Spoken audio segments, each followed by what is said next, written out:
तो सुना आपने कि असीम अरुण क्या कुछ कह रहे हैं, लेकिन हादसे की जो एसआईटी रिपोर्ट है उसमें क्या है, सिलसिलेवार तरीके से ये हम आपके सामने रख रखे हैं। एडीजी आगरा, अलीगढ़ कमिश्नर के नेतृत्व में दरअसल ये जो जांच है वो चल रही है। हाथरस हादसे पर एसआईटी रिपोर्ट में बड़ा खुलासा किया गया है। डीएम और एसएसपी समेत 100 लोगों के बयान भी दर्ज किए गए हैं और आयोजन के लिए सही व्यवस्था नहीं थी, ये इसमें सामने आया है। आयोजकों ने पर्याप्त इंतजाम नहीं किए थे, ये भी इसमें कहा गया है। और आयोजकों की लापरवाही किस तरह से रही और इस लापरवाही की वजह से ही यह हादसा हुआ, ये इस एसआईटी रिपोर्ट में जिक्र किया गया है। और हादसे के बाद सबूत छिपाने की भी कोशिश की गई। राजनीतिक साजिश का भी इशारा इसमें मिल रहा है, जो जानकारी सूत्रों के हवाले से भी मिल रही है। और स्थानीय नेताओं की भूमिका पर सवाल उठाए जा रहे हैं। लेकिन जिस तरह से हमने आपको सुनाया कि किस तरह से असीम अरुण यहां पर कह रहे हैं या किस तरह से योगी सरकार इसके तुरंत बाद एक्शन में नजर आ रही है और वो ये कह रही है कि दोषी कोई भी हो बख्शा नहीं जाएगा। लेकिन राजनेताओं की चुप्पी इस मामले में क्या कह रही है, इस रिपोर्ट में दिखाते हैं।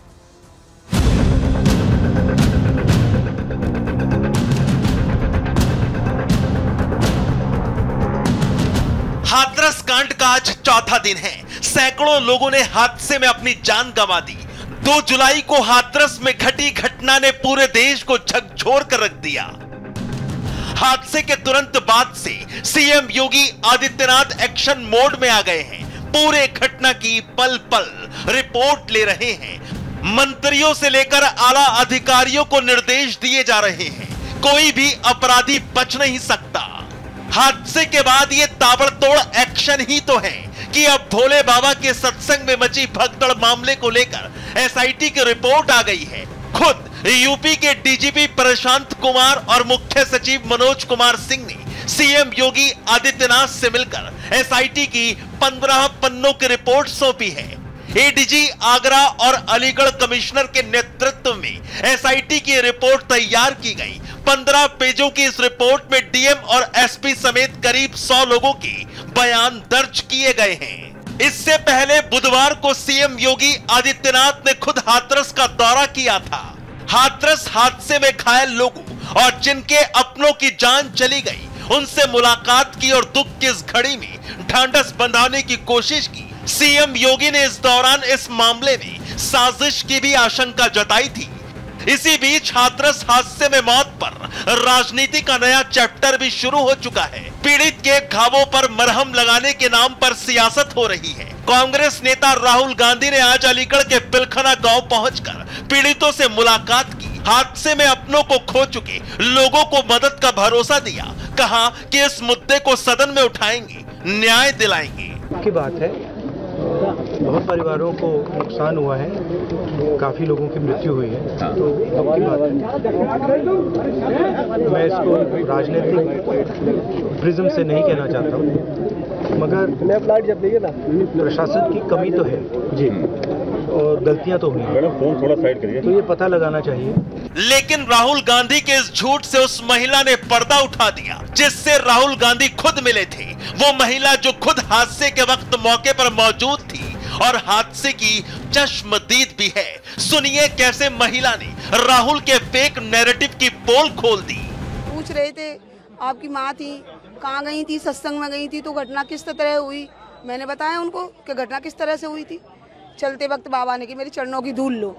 धूल के चक्कर में जनता ऐसी भागी है, तो एक के ऊपर ऐसे पड़ते चले गए हैं। पता ही नहीं कौन किसके ऊपर गिरा है, कैसे उनके प्राण निकले, क्या हुआ है कोई पता नहीं। जब खबर आई है कि हमारी माँ नहीं आ रही है, ऐसे बॉडियाँ पड़ी हैं, तब ढूंढ के अपनी माँ को लाए हैं। और वो बॉडियाँ कीचड़ से लिपटी थी। जब ढूंढ रहे थे तब ऐसा लग रही थी कि कहाँ लाशों के ढेर में कूद रहे हैं हम। एक तरफ राहुल गांधी न्याय दिलाने की बात कर रहे हैं, लेकिन वहीं कांग्रेस की साथी समाजवादी पार्टी के सांसद सूरजपाल के समर्थन में खुलकर मैदान में कूद पड़े हैं। समाजवादी पार्टी के राज्यसभा सांसद रामजीलाल सुमन ने डंके की चोट पर कहा कि नारायण साकार हरि निर्दोष हैं। सुनिए। डंके की चोट कहना चाहता हूँ, इसमें भोले बाबा शामिल नहीं है, पूरी जिम्मेदारी प्रशासन की है। लेकिन इन सब के बीच सीएम योगी आदित्यनाथ का मैसेज लाउड एंड क्लियर है। आरोपी जो भी हो, जहां भी हो अपराध करके वो बच नहीं सकता। अपराधियों को पाताल से भी खोज निकाला जाएगा। Bureau report, Republic Bharat. तो योगी का एक्शन यहां पर बिल्कुल दिखाई दे रहा है और मैसेज भी क्लियर है, लेकिन सियासत भी अपनी जगह हो रही है। अब जब राहुल गांधी वहां बुलंदशहर वहां हाथरस पहुंचते हैं, उसके बाद क्या कह रही है बीजेपी, किस तरह की प्रतिक्रिया, किस तरह का रिएक्शन उसका सामने आया है, ये भी सुनिए। राहुल गांधी जी जब से नेता प्रतिपक्ष बने हैं तब से वो निरंतर भय और भ्रम की राजनीति कर रहे हैं। हाथरस की इस हृदय विदारक घटना पे, इस हादसे पर, इस दुर्घटना पर जो राजनीति उन्होंने करने का प्रयास कर रहे हैं वो दुखद राजनीति है। देखिए, दुर्घटनाओं को संवेदनशीलता से देखना चाहिए, उनके प्रति एक गंभीरता से देखना चाहिए। उत्तर प्रदेश सरकार पूरी संवेदनशीलता के साथ, पूरी सतर्कता के साथ कार्रवाई भी कर रही है और कठोरता के साथ यह भी सुनिश्चित कर रही है कि इस हादसे के लिए जो भी जिम्मेदार लोग हों उनके ऊपर कार्रवाई की जाए। ये घटना हुई, प्रधानमंत्री जी संसद में थे, उन्होंने तुरंत संवेदनाएं प्रकट करी और इसका संज्ञान भी लिया। इसी के चलते योगी आदित्यनाथ जी ने भी वहां पे चीफ सेक्रेटरी को तुरंत भेजा, डीजीपी को भी तुरंत भेजा और स्वयं भी बहुत जल्द पहुंचे। लेकिन मैं राहुल गांधी जी को याद दिला दूं, वहां पे मोदी जी की गारंटी की सरकार है। मोदी जी की गारंटी का बुलडोजर दोषियों पर भी चलेगा, किसी को बख्शेगा नहीं, और विपक्ष की ओछी राजनीति पर भी चलेगा। जिस तरीके से अपना पॉलिटिकल टूरिज्म करने आज राहुल गांधी 3 दिन बाद वहां पहुंच गए, मैं पूछना चाहती हूं राहुल गांधी जी से कि क्या उन्होंने अपने भाई स्टालिन को एक भी फोन कॉल किया? 60 से अधिक परिवारों के घर में जो हादसा हुआ स्पूरियस लिकर के चलते, लोगों की मौतें हो गई तमिलनाडु में, जहां राहुल गांधी की भाई की सरकार है, क्या राहुल गांधी ने फोन तक करके पूछा? क्या वहां पे संज्ञान लिया? लेकिन उत्तर प्रदेश में आज पॉलिटिकल टूरिज्म करने पहुंच गए। तो राधिका खेड़ा और सुधांशु त्रिवेदी को आप यहां पर सुन रहे थे, लेकिन मेरे तमाम सहयोगी इस वक्त मेरे साथ जुड़ रहे हैं। फटाफट से उनका मैं परिचय भी करवा दूं और साथ ही साथ उनसे वो हम अपडेट भी ले लें। जतिन हमारे साथ जुड़े हुए हैं, प्रगति हमारे साथ जुड़ी हुई है, साथ ही साथ कोमल हमारे साथ जुड़ी हुई है। लेकिन सबसे पहले जतिन का हम रुख करते हैं, क्योंकि जतिन, वो रिपोर्ट जो कहा गया था कि 24 घंटे के भीतर में दी जाए, वो जो रिपोर्ट है वो भी अब टेबल कर दी गई है, मुख्यमंत्री तक पहुंच चुकी है। अब उसके बाद किस तरह के इंस्ट्रक्शंस आप वहां पर देख रहे हैं, या किस तरह से अब तेजी आई है इस मामले में? आज बिल्कुल देखिए, जो रिपोर्ट एसआईटी ने दी है उसमें 3 बातों पर सबसे ज्यादा फोकस किया गया है। सबसे बड़ा पॉलिटिकल जो एंगल है कि स्थानीय नेताओं द्वारा इसको एक साजिश के तौर पर तो नहीं देखा गया। उस रिपोर्ट के दूसरे पन्ने पर इसका जिक्र किया गया है और दूसरे पन्ने में कुछ हवाले भी दिए गए हैं कि अभी तक की इन्वेस्टिगेशन में क्या कुछ चीजें निकल कर आई। दूसरे पॉइंट पर इस रिपोर्ट पर यह लिखा गया है कि किस तरीके से मिसमैनेजमेंट हुआ, सेवादारों ने किस तरीके से भीड़ को उकसाया, आगे बढ़ाया और उसके बाद धक्का देना शुरू किया, जिस कारण ये पूरी भगदड़ का माहौल बना। और इस मामले में जिन 6 लोगों की गिरफ्तारी की गई है उन सभी के स्टेटमेंट भी इस एसआईटी रिपोर्ट में साफ तौर पर दिया गया है। और तीसरा जो सबसे बड़ा पॉइंट इस रिपोर्ट में कि पॉलिटिकल एलआईयू का जो मिसमैच था कि 80,000 लोगों की परमिशन ली गई लेकिन 2.5 लाख लोग पहुंच जाते हैं, एलआईयू को इस बारे में जानकारी क्यों नहीं थी। इस फाइंडिंग को लेकर पुलिस के हाथ में क्या कुछ चीजें लगी है 15 पन्नों की रिपोर्ट में साफ तौर पर मेंशन किया गया है। मेरे पीछे आप सिकंदरायू पुलिस स्टेशन देख रहे हैं, ये वही पुलिस स्टेशन है जहां पर 121 लोगों की जो मौत हुई उसकी एफआईआर यहां पर दर्ज की गई। इस एसआईटी की रिपोर्ट में इस थाने से जुड़े और साथ ही इस पूरे इलाके में जितने भी ऑफिसर्स हैं उन सभी के स्टेटमेंट को दर्ज किया गया। सिर्फ पुलिस ऑफिसर्स नहीं बल्कि एडमिनिस्ट्रेशन वर्क करने वाले डीएम ऑफिस के जो लोग थे उनको इस बारे में क्या जानकारी थी, इससे पहले क्या कुछ परमिशन मांगी गई थी। साथ ही फायर डिपार्टमेंट से जुड़े लोगों के भी स्टेटमेंट इस रिपोर्ट के अंदर साफ तौर पर दर्ज किए गए।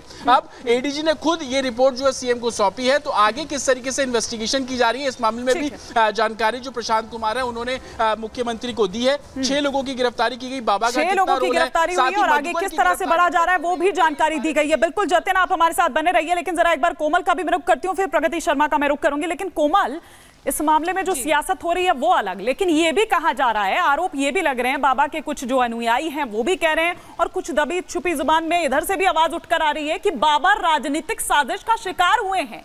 क्या है ये मामला? देखिए, इस पूरे मामले में कहा जा रहा है कि राजनीतिक साजिश तो हुई है, लेकिन इसी के साथ देखिए बाबा पर तरह तरह की बातें भी सामने आ रही है कि सत्संग में आखिर भगदड़ क्यों मचती है। बाबा के जितने अनुयायी हैं वो यही बता रहे हैं कि वो जाटव समाज से आते हैं और ऐसे में किसी और राजनीतिक पार्टियों का एंगल है जिसकी वजह से ये भगदड़ मचती है और साजिश के तहत ये भगदड़ मचती है। लेकिन ऐसे में आपको एक तस्वीर, बहुत इंपॉर्टेंट तस्वीर हम दिखाएंगे कि देखिए ये बाबा के आश्रम का ये मुख्य द्वार है जहाँ पे बाबा निवास करते हैं। जब भी बाबा आते आते हैं अपने आश्रम में, इस गांव में आते हैं, यहीं पे निवास करते हैं। और देखिए यहाँ पे ताला जड़ा हुआ है। कहा जा रहा है, जो चर्चाएं हैं उसके अनुसार बाबा का अंदर इसमें गुफा बना हुआ है, सोने के कंबल है, साथ ही साथ एक झूला है। जो तस्वीर हमने दिखाई थी कि बाबा झूले में बैठे हुए थे, 5 कन्याएं थी जो उनको झूला झूला रही थी, आरती कर रही थी, बाकायदा पूजा अर्चना कर रही थी। तो वो इसी के गेट के अंदर बताया जा रहा है, यही की तस्वीरें थी, सोने का कंबल था, गुफा था। सेवादारों को यहाँ पे तैनात किया गया है, ताला लगा दिया गया है, किसी को अंदर नहीं जाने दिया जा रहा है। आखिर आप लोग ताला क्यों नहीं खोल रहे हैं इसका? पता नहीं क्यों नहीं खुलता, ये हमको भी नहीं पता। कोई गुफा नहीं है। आप गुफा आपको लगती है तो पीछे से जाके देखो, वो बंद रहता है हमेशा। परमात्मा के आने पर खुलता है।